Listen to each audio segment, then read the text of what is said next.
Neville Goddard, November 13, 1959. Esau and Jacob. As I promised last Tuesday, I now want to give you my personal technique I use when I pray for myself or for others, but for the benefit of those who are here for the first time, I want to say that we believe here that imagination creates reality. And because only God creates reality, your imagining and my imagining are one with the supreme power men call God. In order to tell you of my technique, I must go back and give you the reasons.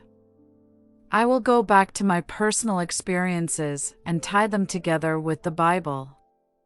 It speaks of the birth of a child in Genesis 25, the child of Isaac and Rebekah. Rebekah, desiring to conceive after 20 years of barrenness, prayed unto the Lord, and the Lord responded to her prayer, and she felt this strange struggle going on within her, and she wondered why, and the Lord said, 2 nations are in your womb, and 2 peoples, born of you, shall be divided, the one shall be stronger than the other, the elder shall serve the younger. And then at the moment of delivery out came first a red, hairy being, and then came another whose hand was holding the heel of the first, and he was smooth-skinned and hairless. The first was called Esau, and the second was called Jacob. Now the story is, bring me Jacob. If you remember it, Jacob took Esau's birthright, and then he took his blessing, and Esau said to his father, Isaac, have you no blessing for me? And Isaac his father said, you shall live by the sword, you shall serve your brother, but when you break loose, you shall break his yoke from your neck. That was the only blessing he could give to his firstborn son, for he had given it all to Jacob, which means the supplanter. It makes no sense if you take it literally. It has nothing to do with persons called Rebekah or Esau or Jacob. It is all within you that this drama is unfolding. I was 7 years old when it happened to me, and I found myself an infinite stormy ocean. I was the ocean, and yet I was Neville. It seemed unconcerned as to what it did to Neville, and it tossed Neville like a wave, and Neville was scared almost to death. The ocean did not care, yet I, and Neville, was also the ocean. This happened once a month from my 7th to 12th year, and I could tell from the strange sense of expectancy I felt during the day when it was going to happen. I dreaded to go sleep, for when I began to go to sleep then I became one with this immensity, and it was all this great ocean, and then a separation took place between the ocean and its wave, but I was still the ocean. Month after month this division took place until my 12th year. Then it vanished. When I was 21, it returned on a different key. One night I was contemplating samadhi, and as I was reading this book on the life of Buddha, the light of Asia, I fell into an involuntary trance. When I awoke, the sun was up and I had not moved for 10 hours, but during that interval I became infinite liquid light. I was not then divided, there was nothing but light. I was the one reality and I was infinite light. That was the second experience. Then came others of a secondary state of this division. I was projected with a certain intensity out of my body. I became aware for the first time of this division and that I was more than just this being of flesh and blood. I was out, and this reality was in the room looking at this body on the bed. Then I desired to get back into the body, integrating as a unit, and do it consciously. I did it, and then, with a deliberate conscious intention, I intensified this power, and I felt myself moving out again. I desired to come down into the room, and I made a sort of loop. A cloud formation was over the head, but everything was in detail. I could see through the breaks in the cloud the face that I see every day in the mirror, my face. I tried to go through the wall and I could not, and then I made a great leap at the wall and knocked myself back into the body again. Man thinks that when he looks into a mirror that is all he is. Burn him up and he is gone. It is not so at all. Man that appears from the womb is this picture of the twin that comes into the world. Every child that comes from woman is Esau. You may be quite hairless by normal standards, but you are still Esau. He changes his name from Esau to Edom, which means redness or red blood. This being always comes first into the world, and after him comes one to supplant him, and that is Jacob. You do not see Jacob. He is hidden. So it's said that he had no hair. He lived in a tent. That tent was Esau. Then comes the separation, for God and only God brings about that separation, and God is that infinite ocean that will take this being and toss him over and over to bring about this separation. There is something in man that brings about this separation and separates Jacob from Esau. Have you no blessing for me, Father? You asked me to bring you venison, and now I discover my brother has deceived you. Surely he is well named the supplanter. He took my birthright and then my blessing, but surely, Father, you have a blessing left for me. This is it: you shall live by the sword, you shall serve your brother, but when you break loose, you shall break his yoke from your neck. There is something in this body that can break loose from this commanding power, and then it dies. That is all Esau can do. So this garment, the body, is under command to obey Jacob. Jacob is all imagination. There is a being in man that divides this garment that moves by compulsion, and when he breaks loose, there is no Esau. Isaiah 49, He who forged me from the womb formed me to bring Jacob again unto him. All he wants is Jacob. He wants to awaken in every being a center of imagining, and that center is called Jacob, the little one. How will he stand, for he is so little? I scare him to death, but I do it to make him alive, and a center that can create. In the later Gospels it is called Jesus, the supreme being that rules the world. Now, from these experiences I saw the Bible differently. I would read the book and see it differently. I have had only one real beating in my life, and that was by a man who blew out his brains 6 months later. He asked me about a Bible passage. What does it say? I said, take up your bed and walk. He said, bring me the book. I said, my brother has it. There were 9 of us, and we did not have 9 Bibles. My brother Cecil had it, and I could not get it. This teacher brought out a cane, a long supple thing, and then I had to get over a bench, and then he simply took out on my body what it took to explode a sexual expression in him. Then he stopped, and I was bleeding. 6 months later, he shot himself. It was all because of that passage in the Bible that he beat me. But maybe that was part of the pattern when I misquoted, according to his standard, for his version said, take up your couch, and mine said bed. But it only means that on which one was resting. It was only a part of the pattern, so I was being tossed by that ocean. But it seemed not to care about this which it tossed.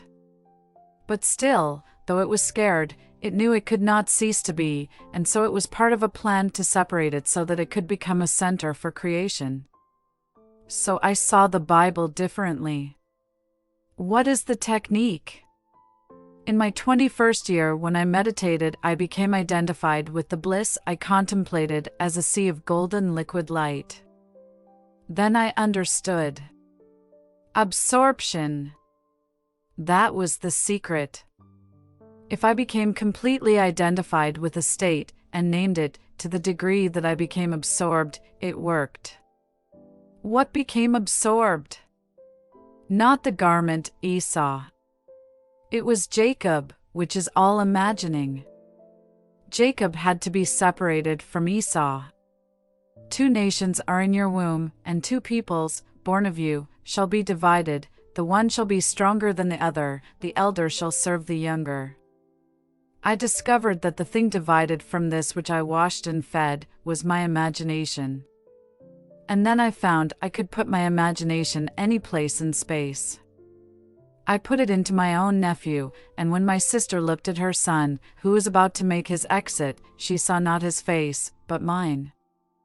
For I laid down Esau and became Jacob, and became Billy, and determined to be seen by my sister, and my sister saw, not her son lying on the bed, but her brother Neville. That night she wrote to me that she had seen my face and not Billy's. When I wanted to go to Barbados and did not have a penny, I slept in my imagination in Barbados and saw the world from Barbados, and I went there through the efforts of my family, who thought they had initiated the trip. When I identified myself with a state, others responded. They moved like automatons. And then I wondered if I should do it, and then I went back to that passage in Genesis, "You shall serve your brother. And every man in the world you shall serve." And then you feel right about it. This one was imagining, and every being in the world is serving him. You do not have to ask anyone in the world to help you, no matter what they say.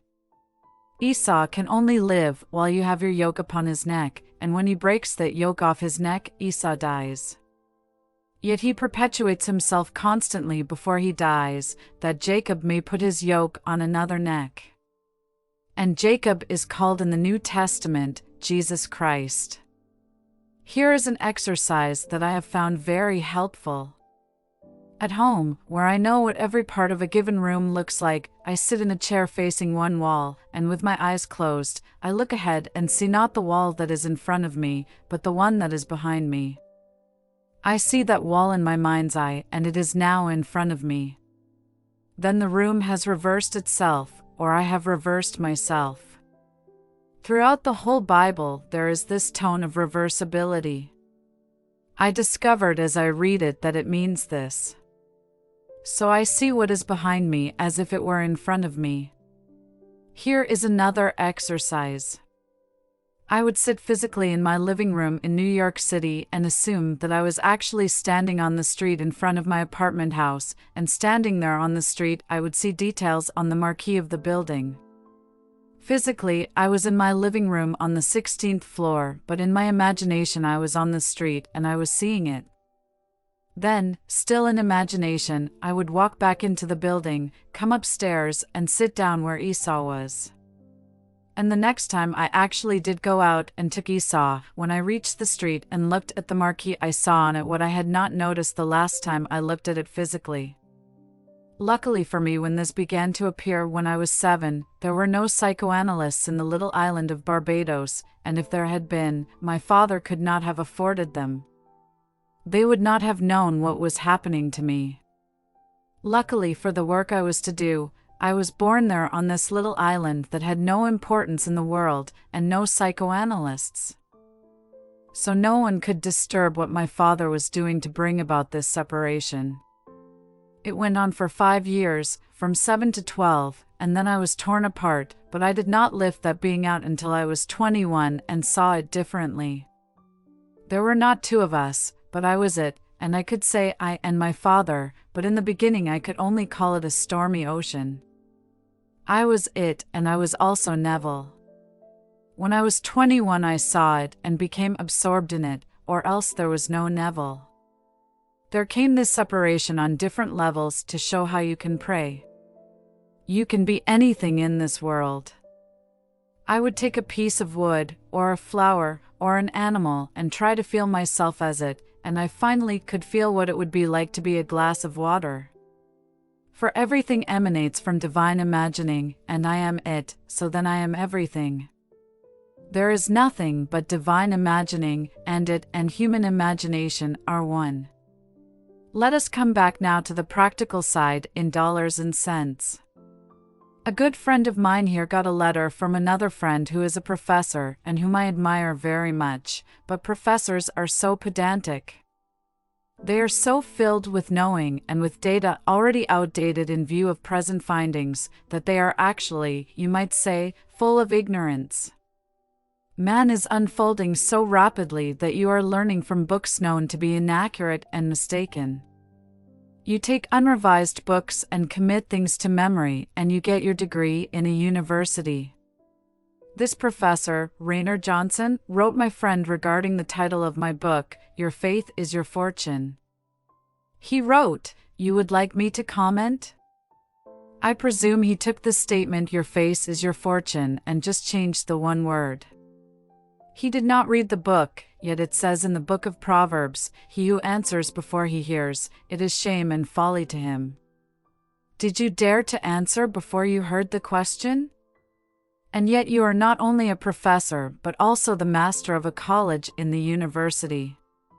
This professor is coming to our land, and I will recommend that you go to hear him. He completely disapproves of the words faith and fortune, yet his motive in coming here is still to take back to his own country, Mony. There is no other reason for his coming, for he is from a department using books already outdated, so what can he give us? So I said to my friend, he has, like so many wise people, mechanical talents, and anyone can take from the inspired work of mystics and write many books and collect money on them. He is coming here only to make some money. But I talk not about a book, but about the book, the Bible. I went through all these experiences, and I know that the secret is identification with the ideal, no matter what it is. If you want money, what is wrong with that? This one who is coming here will not refuse the check when it is offered to him. Who is fooling whom in this world? But you are told, "Thank you, Father, that you have hidden these things from the wise and pious and revealed them unto babes." So, keep company with the babes and shun the so-called wise and holy people. When this division takes place in you, that is God, and you do not need the help of anyone. For everything came upon Jacob, and only the sword was given to Esau. So this Esau, the body, takes food into his stomach, and it must be transformed into bone and blood. It is a stormy process. And the very moment that he breaks loose from the yoke Jacob has placed on his neck, Esau is dead.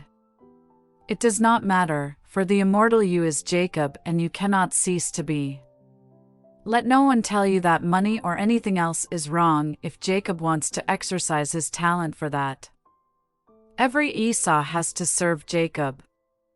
If you find Jacob and you dwell in the state and become completely absorbed in it, all the Esau's have to serve you to fulfill that state, and no power in the world can stop it. Read it carefully. You shall live by the sword, and you shall serve your brother. Esau had to marry the Canaanite, and the word means that which would humiliate, but whom did Jacob marry? That which came out of Laban, the ideal of the world. The garments marry the Canaanite. If my old teacher, were here, he would frighten you to death. He used to say, if anyone stands before you, and you think him so important, strip him and let him perform the normal functions of life, and you will turn your back on him. Jacob commands the world, and Jacob is imagination. No one has ever seen Jacob, because he is like his father, completely invisible, and then you arrive at the point where you discover your own invisibility. J.W. Dunn, whose books are known to you, asks, how can you see something that has no edges?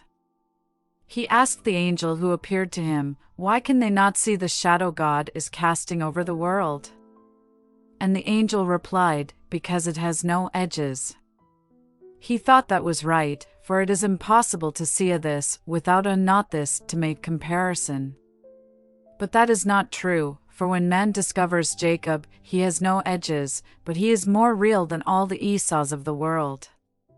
He is everything, and all things at all times. Here is a statement made by Aldous Huxley regarding D. H. Lawrence. He was a strange man, but he seemed to know what he was talking about. He knew what it was to be a cow or a daisy. He knew the emotions of his favorite cow, and he knew what it was like to be a daisy. He knew what it was to be the moon. Huxley did not understand, he had mechanical talents, and he could describe these things as they were described to him by D. H. Lawrence. Something is taking place in you and God is doing it, for the depth of your being is God, and when this is done, then Jacob is divided from Esau. Everything is given to Jacob, and never shall the scepter fall from his hand. So I have given you my technique in praying. I do not assume the responsibility for making anything, so after I have identified myself with the state that I desire, I let it be so. It may take a day or a week or a month, and sometimes I never hear about it, but I know it must come true, for my word cannot return unto me void. I see what I want to see, and then I let it be true. I do not lift a finger to make it true, for how can I discuss it when it is already so? Whenever you have imagined yourself as you want to be, and you have felt the thrill of it, that is Jacob's command, and the outer being has to move through all these states to fulfill it. The greatest visions in the world are in the Bible. Let this one or that one justify their little comments on the words faith or fortune. The act of faith is the power of God working in man to justify the way of man in need. So, I sit down in my chair and I see before me what is not physically before me, and then I am turned around. This outer garment, Neville, was put through all the paces from 7 to 21, and then came this fulfillment of July 21st of this year, the birth of the babe out of my own being, and I saw the complete separation of that little one called Jesus Christ from that which is Esau. Out of Esau came Jacob, and out of Mary comes Jesus Christ, and both come from a separation or a tearing away. It has nothing to do with dogma. Do you want it to be? Well, you name it, identify yourself with it, completely absorb yourself with it. The outer man cannot do it, so the inner man has done it, for he has commanded that you shall serve your brother. This hairy garment comes first, and then comes the one you cannot see, and that is Jacob. So no matter who you are, this is the plan of God to awaken sons. This outer world seems to come first, but it comes to awaken God who created it. When he individualizes himself, what he wants most is Jacob. The whole of the physical world is completed, and we are told it is now melting in radiation, and then when the yoke is taken from Esau's neck, he is dead. Let no one tell you that you are some little worm. You are here because there is that child of God to be separated from the outer form by which you are recognized when you walk the street. Exercise this power for everyone in the world, and not only wish them well, but identify yourself with your wish for them. Then it is done, and you do not need to raise a finger to make it so, you let it be so. They will conform to what you have done. It does not matter who they are, whether they are simple people or if they have degrees, these degrees are given by Esau to Esau, and you are only concerned with Jacob. Isaiah 49, He who formed me from the womb to be his servant and to bring Jacob to him again. There in your Bible you will read it. How can you find him? He is so small. How can Jacob stand? He will stand all right. How small he is I know, for the infinite ocean tossed me on its back, and I know it did not care. It was doing it for a purpose. I was tossed all over its infinity. I was afraid to go to sleep when I sensed the approach of these nights, and then when I closed my eyes the separation took place. He was pulling me out of himself. That was the great ocean of life. When you understand this, you will know what the flood means, and the true meaning of the story of the Arkansas. So tonight, if I could give you my technique in essence, it is this: I sit quietly in a chair, I do not lie down, for that position is associated with sleep. I sit in a chair and I imagine and become absorbed and identified with whatever another asks of me as if it were already realized. To me it is then real, and they are standing before me and telling me the exciting news of having realized their dream. If physically they were in tears it would make no difference, for that is only Esau, and I know that he must go through something to bring Jacob. I am not interested. Esau must serve Jacob. If they call me next day and tell me the most awful story, it does not matter, for they started when Jacob gave the command, and all the blessings of the universe were given to Jacob, and everyone has to serve him. If they call me to say they have been fired, I say, good. When they had been fired, they became the fulfillment of what I had heard for them, and they will find that it was the turning point to take them to what they desired. Afterward, they may forget how it happened, but you, do not forget that it was Jacob who gave the command. Now call him by a new name and call him Christ Jesus. Read the genealogy and you will see Esau came first, then Jacob, John came first, and then Jesus. They both came in a miraculous way. Isaac's wife was barren for 20 years, and then he prayed. Jesus was born of a virgin. It has nothing to do with a man or a woman. I am every character in the Bible, and these are only imaginal activity, and this was an imaginal activity that could pull out of itself what it desired. Everyone that comes from below, by physical birth, has to come first, and that is Esau, and he will be torn apart so that he will be separated, and then the child is born, and then there is no limit to the translucency or expansion of the Son of God. Question: will you explain further about seeing another part of the room? Answer: practice bilocation. This is the tearing apart of Jacob from Esau. Sit in one room of your home and view another room, and see what you would see if you were physically there, and you tear yourself apart. Do not walk completely integrated, as a being that is only a garment of flesh, that is Esau. For man is all imagining, and he is always where he is in his imagination. If you desire security, let no one tell you it is not spiritual. Those who say it is not spiritual are the first who will ask you for a handout. Let no one tell you that you should not have what you want in this world. It is yours if you know who Jacob is and who Esau is. Be ready to go through anything. Esau has to go through it. Esau is the slave of his brother. Jacob is the master. When you break loose from his yoke upon your neck, you are dead. Do not be embarrassed at what you lose. The best thing you can lose is false pride. You may have to go through the furnaces to lose false pride, for it is Jacob's command. Question: how do you see this golden light? Answer: I sit quietly and turn my eyes inward as if I am looking into my skull. In a moment, a golden light begins to glow. Light begins to appear and it looks like golden liquid light, and it comes before my eyes and then it goes out in circle after circle, like smoke rings, and these increase in rate and then they become like a funnel with the big end at my face. Another exercise I practice: I take a table or a rug. I do not look at it, but focus my attention beyond it, and with my eyes partially open, I try to look below its surface. Suddenly, the whole thing will become alive. There is nothing dead in this world. This rug at which you are looking seems inanimate, but suddenly in its depths people will appear. Do not be afraid, and you will walk into it. You, the real you, are not contained within the spatial boundaries of this body, that is only Esau. But you are an immortal being and you can step through the seeming solid. If you would like confirmation of this technique, read the life of Da Vinci. He said that is how he got all of his paintings. He was the first one to give us the model of the airplane. Before the Wright brothers were thought of, he drew it.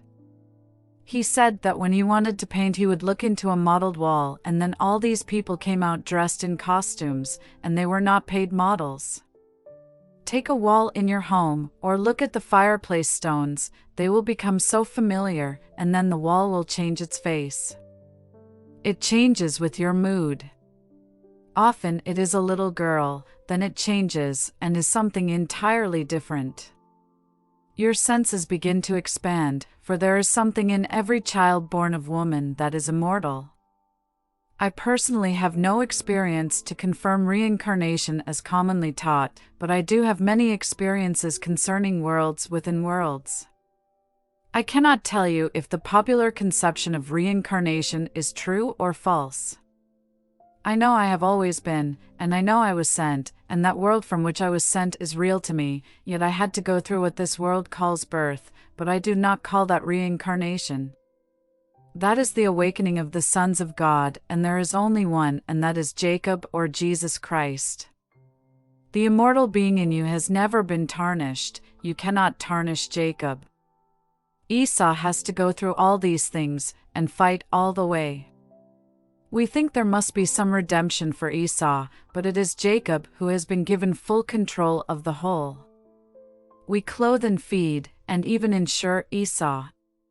The being that cannot die is not insured, but we insure Esau. Read it carefully in the New Translation, the Nelson edition. They put it like a poem, and it stands out like a gem. 2 nations are in your womb, and 2 peoples, born of you, shall be divided. The one shall be stronger than the other, the elder shall serve the younger. I was 7 before I knew about Jacob. Jacob did not like being tossed about by his father. And then when I was 21, I learned I was nothing but golden liquid light. Now let us go into the silence.